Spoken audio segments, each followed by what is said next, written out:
Bonjour à vous les Sagittaires, les petits Sagittaires. On se retrouve pour votre premier tirage de 2026. Donc on va regarder qu'est-ce que j'ai au niveau général et sentimental. Je tiens avant de commencer à vous remercier pour tous les super messages que j'ai reçus pendant cette période difficile pour moi de fin 2025. Donc vraiment merci, j'ai reçu des milliers de messages. Vraiment vous êtes super, j'ai reçu énormément d'amour. Donc vraiment merci d'avoir été là. Ça compte beaucoup pour moi. Voilà. Ces tirages-là, je vous invite comme toujours à les prendre si ça vous parle, si ça résonne. Sinon, n'hésitez pas à quitter la vidéo, à regarder vos autres placements ou bien voilà, vous pouvez toujours revenir sur les vidéos plus tard, hein, mois de février, mars, avril, peu importe. Alors, les Sagittaires, ce que j'ai pour vous, j'ai la sensation, je vais encore une fois, moi je suis pas là pour vous dire voilà, c'est la nouvelle année, il va se passer ça et ça, vous allez être riche, machin. Moi, c'est pas ma façon de voir les choses. Que ce soit janvier, que ce soit décembre, pour moi, c'est toujours une quête personnelle. Donc, Hem, ce que je ressens pour vous et je vais être cash dans ça, c'est que pour moi, vous êtes pas, vous n'arrivez pas à affronter quelque chose.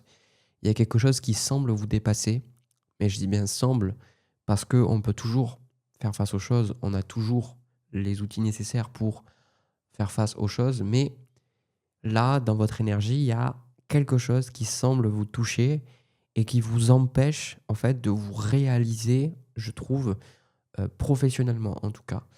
Hem, c'est vrai que ça va beaucoup parler de l'aspect professionnel, hein.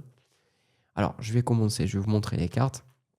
Vous, vous sortez un 3 de coupe avec le 7 d'épée et le 3 de coupe, c'est quand même une carte de partage, une carte où on fait la fête, où sans faire la fête et se mettre une grosse cuite, c'est pas ça forcément. Le 3 de coupe, c'est aussi inviter des amis, chez soi, manger un bon petit plat et cetera. Mais dans le 3 de coupe, pour certains, avec le 7 d'épée, il peut vraiment y avoir une fuite à travers l'alcool, à travers le plaisir, hein, que peu importe ce que c'est, mais pour moi, il y a un côté, vous voulez pas quelque part vous sentir mal, donc vous vous concentrez sur ce qui fait du bien, mais c'est pas la solution. C'est quand on se sent mal, on a toujours envie de trouver une porte de sortie pour aller bien parce qu'on a une aversion à la douleur, ce qui est tout à fait légitime. Mais quand on veut simplement aller bien ou en tout cas ne plus aller mal, on se pose pas les bonnes questions et on trouve pas de réelles solutions parce qu'on est un peu dans la fuite et dans la résistance.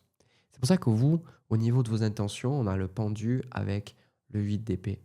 Parce que dans votre énergie, il y a quelque chose qui vous dépasse et vous n'arrivez pas en fait à le dépasser. Vous n'arrivez pas à vous. Pour moi, le 8 d'épée, il y a peut-être que vous trouvez que vous réfléchissez trop, ou que vous tournez dans votre tête, que vous avez beau essayer de vous poser 10 milliards de questions, que vous avez beau essayer de lire des bouquins, de faire des thérapies ou que sais-je. Vous avez toujours la sensation en fait de toujours être au même point quelque part. Alors déjà, ça c'est pas vrai. Vous n'êtes jamais au même point, vous évoluez toujours, ne serait-ce que nos cellules, elles évoluent régulièrement. Donc vous n'êtes jamais toujours qu'au même point. Mais dans l'énergie, vous vous sentez piégé, pris au piège, hein. On a le 7 puis le 8. Donc il y a quelque chose où vous vous sentez pris au piège.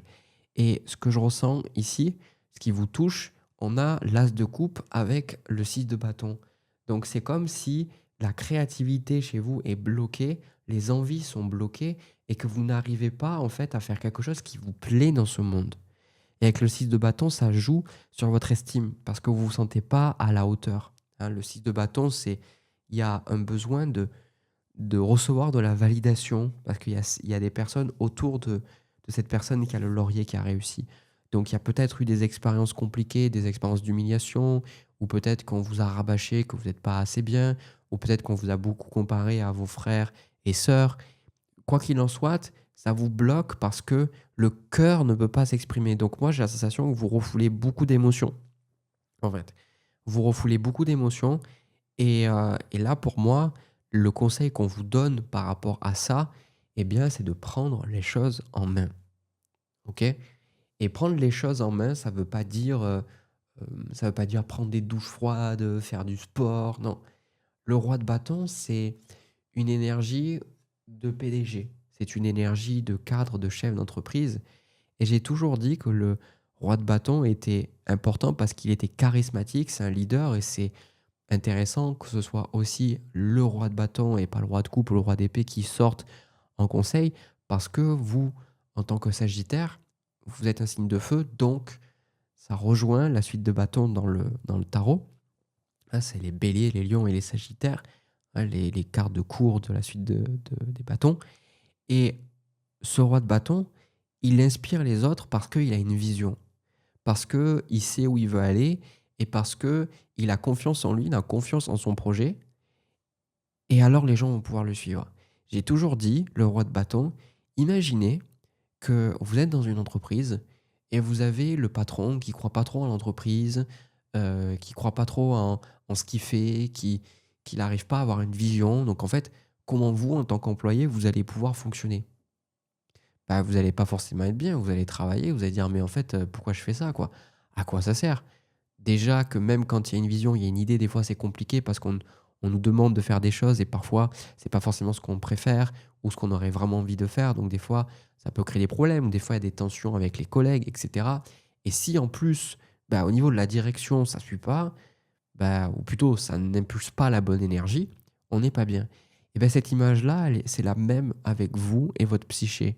Si avec vous-même, vous n'avez pas accès ou vous ne prenez pas quelque part le lead de, de votre existence, et encore une fois, ça ne veut pas dire aller faire du sport ou faire quelque chose en particulier, c'est d'avoir une vision de dire, voilà, bah moi je vais diriger, je vais être proactif et c'est moi qui, qui détermine ma santé mentale, c'est moi qui détermine comment je me ressens, c'est moi qui peux justement faire quelque chose qui me plaît, c'est moi, je me sens responsable de moi-même en fait. Ben, quand vous incarnez cette énergie-là, vos cellules, vos émotions, les parties de vous-même vont pouvoir donner le meilleur. Mais là, en fait, ce qui se passe, c'est que bah, pour certains d'entre vous, c'est un petit peu comme si vous avez pas, c'est pas peut-être c'est pas tellement que vous avez abandonné, mais vous pouvez certains avoir abandonné, mais vous n'êtes pas responsable de votre vie et vous laissez les jours passer. Et ce qu'on vous dit, c'est que c'est pas pour vous culpabiliser que je dis ça, parce qu'il y a des raisons très concrètes qui vous ont amené à ne pas vous responsabiliser. Mais même si vous avez fait plein de choses pour réussir, si vous-même vous n'y croyez pas, qu'est-ce que vous allez faire? Qu'est-ce que vous pouvez faire? Qu'est-ce que votre corps peut faire si vous allez faire du sport et que vous n'y croyez pas que le sport va vous faire du bien, va vous permettre de perdre du poids? Votre corps, il va rien faire. Vous allez pouvoir faire tout le sport que vous voulez. Donc ça démarre dans votre intention, ça démarre ici. Et c'est là que vous avez besoin de vous dire, est-ce que j'ai vraiment envie de me responsabiliser dans ma vie? Et en plus, vous êtes au début de l'année 2026, donc vous pouvez formuler une intention forte. Est-ce que j'ai vraiment envie que cette année 2026, j'ai la sensation d'être spectateur, ou est-ce que j'ai vraiment envie de me dire, OK, même si peut-être que vous ne réaliserez pas toutes les choses que vous auriez envie de réaliser, le simple fait de peut-être vous sentir responsable et donc quand il y a des choses positives qui se passent, ben, vous sentez que c'est grâce à vous. Et si c'est négatif, ben, vous sentez que ben, il y a des choses, c'est aussi grâce, enfin, à cause de vous, parce que vous n'avez pas compris certaines choses. Et du coup, vous pouvez apprendre de vos erreurs. Et puis, il y a d'autres choses, même si ça marche pas, ben, vous direz, au pire, c'est pas grave. Il y a des choses sur lesquelles j'ai pas de contrôle. Mais là, en fait, il y a un peu ce côté, ben, vous n'arrivez pas à faire la part des choses. Il y a des choses positives qui arrivent, mais c'est de la chance ou c'est pas vraiment grâce à vous. Et s'il y a des choses négatives, par contre, qui arrivent, ah ouais, là, c'est open bar. C'est vous, vous n'êtes pas à la hauteur, vous n'êtes pas assez bien. Et là, dans les cartes qui ressort, on a un vrai travail pour vous d'introspection. Roi de coupe, le pape de denier, en fait. Hein. Il y a un vrai travail intérieur à faire sur votre légitimité, sur votre sagesse et surtout sur votre maturité émotionnelle. Parce que là, c'est pas pour être donneur de leçons ou quoi que ce soit, mais en fait, vous manquez de maturité là, dans le tirage. C'est comme si, hem, ou un enfant, des fois, il veut quelque chose et il se dit qu'il peut l'avoir de suite et il est frustré parce qu'il peut pas l'avoir.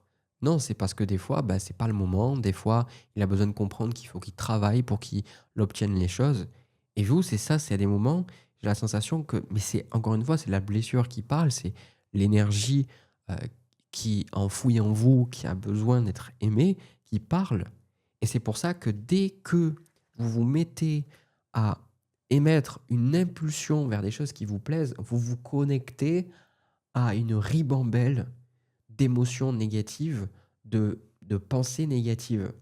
Et du coup, vous dites: «Ah non, c'est trop, j'abandonne» ou «Je m'en occuperai plus tard». Mais en fait, ça, c'est parce que vous n'avez pas compris, hein. Moi, j'ai remarqué, c'est quelque chose que je vois et je pense que ça peut beaucoup servir, c'est que on a tendance à se dire que on veut régler certaines choses, par exemple, on veut régler certains problèmes, émotionnels ou mentaux, des problématiques qu'on pourrait rencontrer. Comme ça, on pourrait se lancer dans un boulot, se lancer dans une relation, se lancer dans un hobby ou déménager ou peu importe.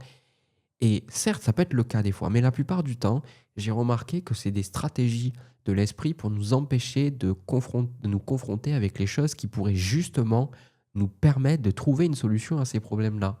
D'accord? Votre esprit vous garde en sécurité pour moi ici. Et c'est pour ça que pour beaucoup, vous avez envie, avec le roi de bâton, envie de faire quelque chose peut-être à votre compte ou de vraiment faire quelque chose qui vous plaît, vous. Sauf qu'avec le 6 de bâton, il y a une estime fragile où vous avez besoin qu'on vous réconforte sur sur votre chemin. C'est pour ça que vous avez la carte de loi qui vous dit: «Je fais preuve de vigilance afin d'assurer la sécurité de mon enfant intérieur, de mon espace intime».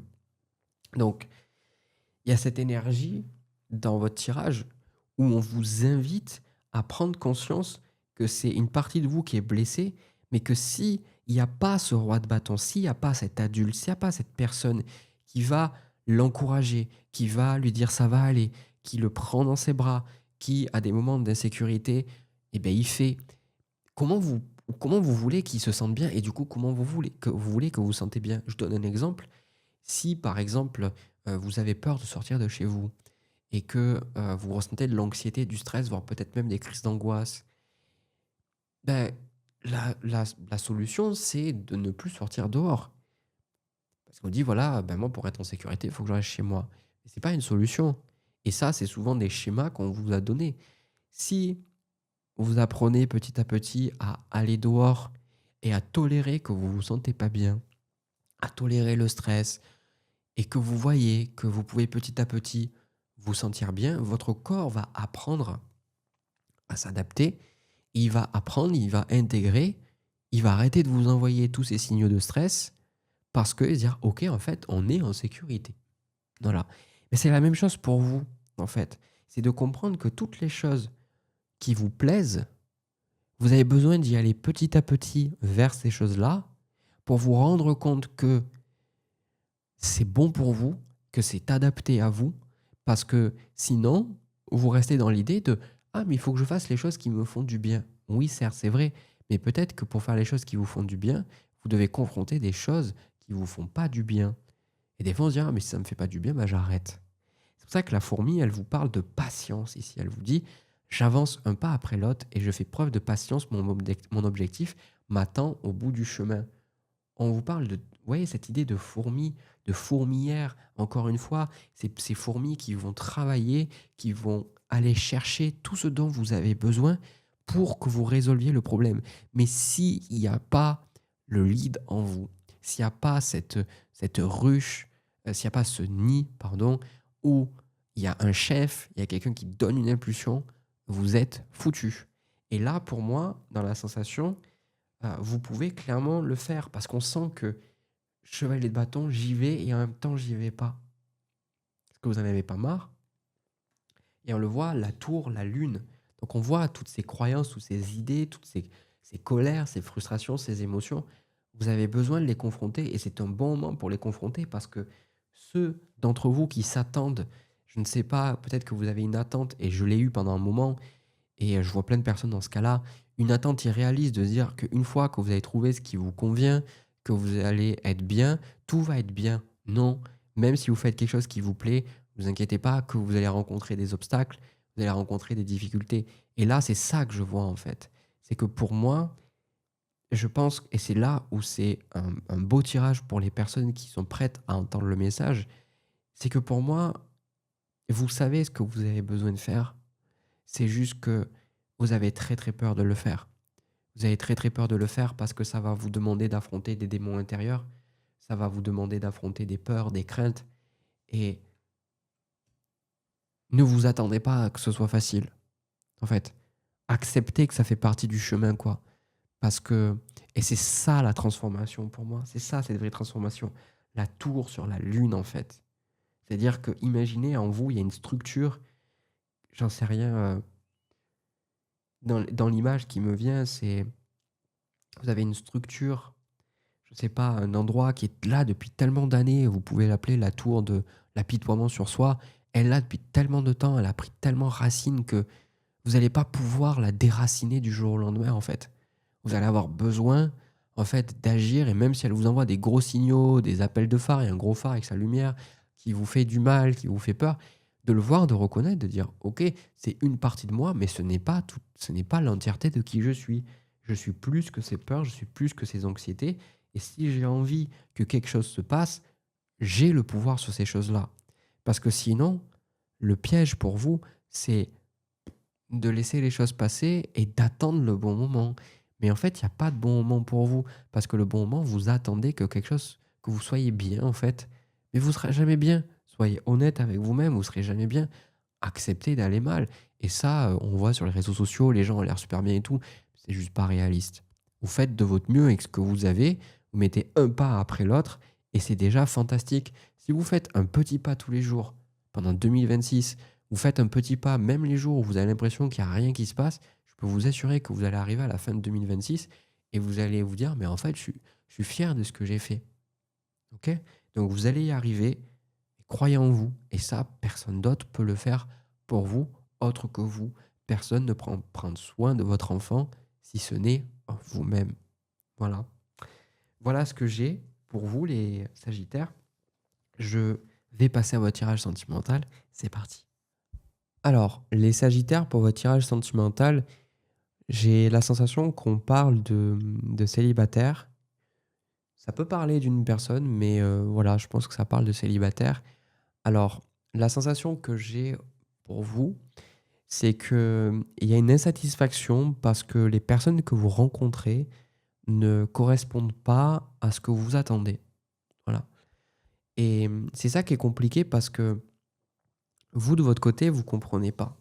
Vous avez les bonnes intentions, en tout cas, bonnes intentions dans le cadre où vous dites: «Voilà, ben, moi, j'ai pas d'intention de nuire, j'ai pas d'intention de faire du mal ou quoi que ce soit. Moi, ce que je recherche, c'est quand même 10 de coupe, 9 de bâton». Donc vous cherchez quelqu'un avec qui vous pouvez baisser la garde, hein. On le voit très bien ici et vous ressortez avec la carte du mât.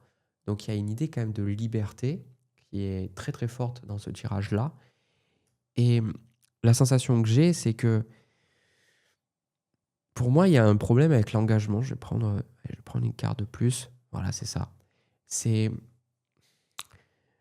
ça, c'est miroir. Voilà. Ça, c'est miroir parce que vous pouvez rencontrer des personnes qui ne sont pas prêtes à s'engager.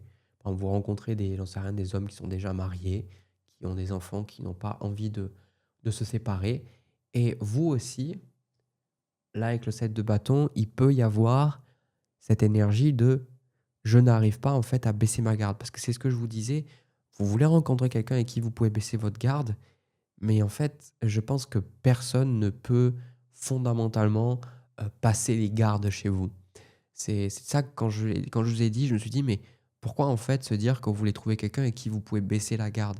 Je comprends dans la logique parce que vous avez vécu des choses difficiles, des choses qui vous ont fait du mal, donc vous voulez trouver quelqu'un avec qui vous pouvez être bien apaisé, quelqu'un qui va vous respecter. Mais pour moi, ça me donne cette sensation que vous n'êtes pas ouverte au niveau du cœur. Et ça, c'est quelque chose qui se reflète. Excusez-moi, j'ai un petit truc qui est dans l'œil. C'est bon. Vous n'arrivez pas à rencontrer quelqu'un qui, justement, reflète cet engagement-là. Vous rencontrez des gens, et ça, c'est un scénario, un schéma que j'ai beaucoup observé. Soit vous allez rencontrer des personnes qui vous plaisent, mais ces personnes-là sont indisponibles, ou pour d'une raison ou d'une autre, elles ne veulent pas s'engager. Donc des personnes avec qui vous allez peut-être pouvoir avoir des relations, des rapports sexuels, des gens avec qui vous allez peut-être pouvoir passer du temps, mais des gens, quand viendra vraiment le moment de s'engager, elles vont pas vouloir. Et de l'autre côté, vous pouvez avoir aussi, des personnes, à qui vous plaisez, mais vous, elles ne vous plaisent pas. Donc en fait, c'est un peu compliqué parce que dans les 2 cas possibles, bah, il y a une insatisfaction. Il y a une insatisfaction et vous dites: «Mais je comprends pas en fait, pourquoi je vis ça?» En fait, vous vivez ça parce que vous vous rendez pas compte qu'il y a un mur énorme autour de votre cœur et encore une fois, pour de bonnes raisons, mais que tant que vous avez ce mur, vous rencontrerez par vibration, par harmonie, des gens qui ont aussi ça. Parce que si vous rencontrez par exemple un homme ou une femme qui est déjà marié, mais qui vient coucher avec vous ou qui vient vers vous, est-ce que vous pensez vraiment que cette personne-là, elle est ouverte au niveau du cœur? Moi, je pense pas.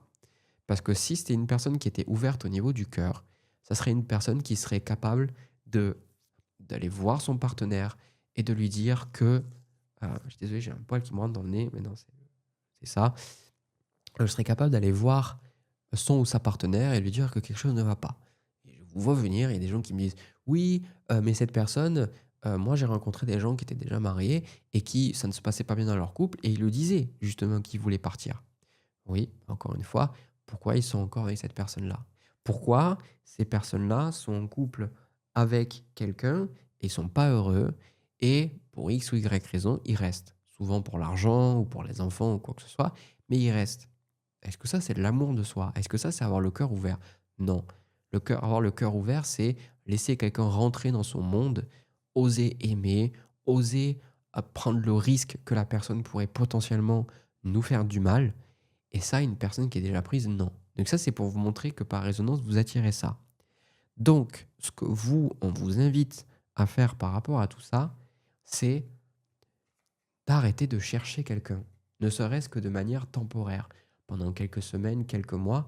Et avec la reine de coupe, ces 2 cartes parlent d'introspection et de vraiment aller à l'intérieur de vous et de découvrir qu'est-ce que c'est qui se passe.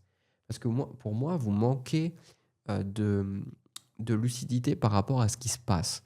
C'est-à-dire que peut-être après avoir pris le temps de vraiment être seul, d'observer les schémas en vous, peut-être que quand vous allez rencontrer des personnes, vous allez voir ce dont j'étais en train de parler et ce que je vais vous dire, vous allez observer que votre esprit va dire non, mais cette personne, elle va m'entuber, ou cette personne va me manipuler, ou vous allez pouvoir observer que votre esprit va regarder potentiellement les zones d'ombre de la personne et va se donner raison, se dire ah mais non, mais en fait, il vaut mieux pas que je m'investisse, je n'ai pas envie de perdre mes plumes. Voilà, peu importe. Vous allez observer que une partie de votre psyché vous protège et d'une manière ou d'une autre, vous garde éloigné des autres. Donc c'est sûr que ça peut être déprimant, vu comme ça, mais en fait, c'est totalement positif parce que ça veut dire que votre corps réagit à vos expériences, à votre trauma et il vous dit: «Voilà, ben, moi j'ai trop souffert, donc même si vous les gars, vous avez envie de rencontrer quelqu'un, nous on ferme tout en fait». Parce que vous vous rendez pas compte que, si on ouvre ça, on va encore souffrir. Donc votre corps vous garde en sécurité. D'où l'ermite, de partir en quête de connaissance de soi, d'aller dans vos émotions, de voir qu'est-ce qui se passe. Parce que pour l'instant, ce qui se passe, c'est 5 de coupe avec ce chevalier de coupe, la reine de denier et le pendu. Voilà, des rencontres qui se font, mais il y a rien qui bouge, ou alors c'est cette envie de rencontrer quelqu'un, mais qui ne trouve pas, en fait, de destinataire, qui trouve pas, quelque part, de ouais, qui trouve pas une personne à qui il peut donner sa coupe, en fait, le chevalet de coupe. Et vous me dites: «Voilà, j'ai envie de donner ma coupe, j'ai envie de donner de l'amour» et cetera. Par rapport à ce tirage, si ça vous parle, posez-vous la question: «Est-ce que j'en ai vraiment envie?» Est-ce que, j'ai toutes les parties de moi qui ont envie de donner de l'amour à quelqu'un d'autre? Et c'est OK de vous dire que non, parce que vous avez souffert et peut-être pour certains, voilà, reine de denier, vous êtes maman, vous êtes papa et en fait, vous vous dites mais que si vous faites rentrer quelqu'un dans votre vie, ça va potentiellement porter préjudice à votre enfant ou à vos enfants ou ça va vous rendre la vie plus compliquée. Donc vous préférez en disant: «Non merci» et ça, c'est OK, quoi. C'est la sensation que je pense que on essaye de vous faire comprendre que c'est OK d'être seul et que, en fait, vous essayez, je pense, d'être en couple pour des mauvaises raisons. Vous voulez être en couple peut-être parce que vous voulez pas être seul, ou vous voulez être en couple parce que peut-être c'est plus simple des fois des choses à 2. Voilà, que ne serait-ce que financier quand on gère les courses par exemple à 2, si les 2 personnes contribuent, ça coûte moins cher. Mais en soit, ce qu'on vous dit là, c'est d'être en couple pour les bonnes raisons et ces bonnes raisons, c'est à vous de les trouver, d'aller vraiment en vous et de comprendre que ça sert vos meilleurs intérêts d'être en couple avec quelqu'un. Parce que là, pour l'instant, vous ne le croyez pas. Et encore une fois, c'est tout à fait normal. Donc, on a le diable, le soleil, le jugement avec la tour. Et ça, pour moi, ça se lie, parce qu'il y a le 10 de coupe, ça se lie à vos expériences où vous en avez marre en fait, d'être responsable. Quelque chose que j'avais dit dans le tirage, je crois, des Capricornes que j'ai fait avant. Je pense qu'il y a une idée avec le mât que vous avez envie, enfin, c'est ça, je pense que vous êtes séduit à l'idée d'avoir quelqu'un, mais dans le fond, vous aimez votre célibat en fait. Et, et c'est pour ça que, pour moi, il y a eu peut-être ce schéma dans votre vie, vous êtes tellement occupé de quelqu'un que là, vous dites: «J'en ai marre, quoi. Voilà, j'en ai marre». Je sens une énergie aussi dans votre vie, les Sagittaires, où un peu plus de vérité, quoi. Un peu plus de vérité, de vous dire: «Voilà, maintenant je veux ça, maintenant je veux pas ça», et d'être OK avec ce que vous voulez. Mais on voit bien qu'avec la tour et le 2 de denier, alors je vais prendre des cartes supplémentaires. Voilà, on voit très, très, très, très, très bien, ça c'est évident, c'est que là, pour l'instant, dans votre énergie, coopérer avec les gens, être avec les gens, c'est compliqué. Voilà. Et c'est pour moi, voilà, je vais vous le dire franco parce que je vous le dis plus ou moins depuis tout à l'heure, mais pour moi, vous n'êtes pas compatible pour être en couple avec quelqu'un. Je pense que vous n'avez pas la patience, vous n'avez pas l'envie, je pense que vous seriez agacé très vite. Et tout ça, c'est OK, en fait. Parce que je pense qu'il y a des moments dans la vie où on n'a pas certains besoins. Parce que peut-être, vous savez, si vous avez vécu pendant des années avec quelqu'un et que vous avez été patient, que vous avez pris sur vous et que vous avez très mal vécu cette relation, bah, de suite, vous remettre avec quelqu'un ou quelques mois après, bah, et certains vont dire: «Oui, mais ça fait des années que je suis comme ça». Mais si toujours en vous, vous avez la sensation, bah, qu'en fait, ça vous prend plus d'énergie que ça vous en donne, bah, à quoi sert le couple, en fait? Donc, je pense que vous avez besoin peut-être de voir que oui, vous êtes bien seul et après d'identifier par vous-même, vous dire: «OK, OK, je vais rencontrer quelqu'un, mais cette fois-ci, quand je vais rencontrer quelqu'un, je vais être prêt». Parce que je vais avoir des attentes, parce que je vais rechercher quelque chose en particulier. Parce que là, ça me donne un peu sensation de freestyle, quoi. Vous êtes avec quelqu'un et ça passe ou ça casse et ça a 99 de chances de casser, hein, je vous le dis, dans l'énergie. Donc prenez le temps nécessaire, prenez le temps qu'il vous faut, prenez, l'espace qu'il vous faut. Soyez au clair avec vous-même, c'est ça que je ressens. Parce que là, vous n'êtes pas au clair avec vous-même. Vous voulez certaines choses, mais vous n'êtes pas au clair parce que vous avez pas de clarté sur comment est-ce que vous voulez que ces choses se manifestent dans votre vie. En d'autres termes, vous voulez sûrement de la communication, vous voulez de l'empathie, vous voulez de l'écoute, du partage, mais peut-être que vous-même, vous savez même pas comment instaurer ça dans une relation parce que vous avez du mal à le faire avec vous-même. Donc déjà, essayez de trouver par vous-même comment combler vos besoins et après, on verra avec quelqu'un d'autre. Voilà. J'espère ne pas avoir été trop brut de décoffrage. N'hésitez pas à me dire ce que vous ressentez dans les commentaires, hein, si ça vous a parlé ou pas. N'hésitez pas aussi à me laisser un pouce et à vous abonner si ça vous a parlé. Ça permet de faire grandir la chaîne. En tout cas, je vous remercie d'avoir regardé cette vidéo. Je vous envoie plein de bisous, plein d'amour. Prenez soin de vous. Passez un beau mois de janvier. Passez une belle année 2026. Nous, on se retrouve pour une prochaine vidéo. À très bientôt les Sagittaires.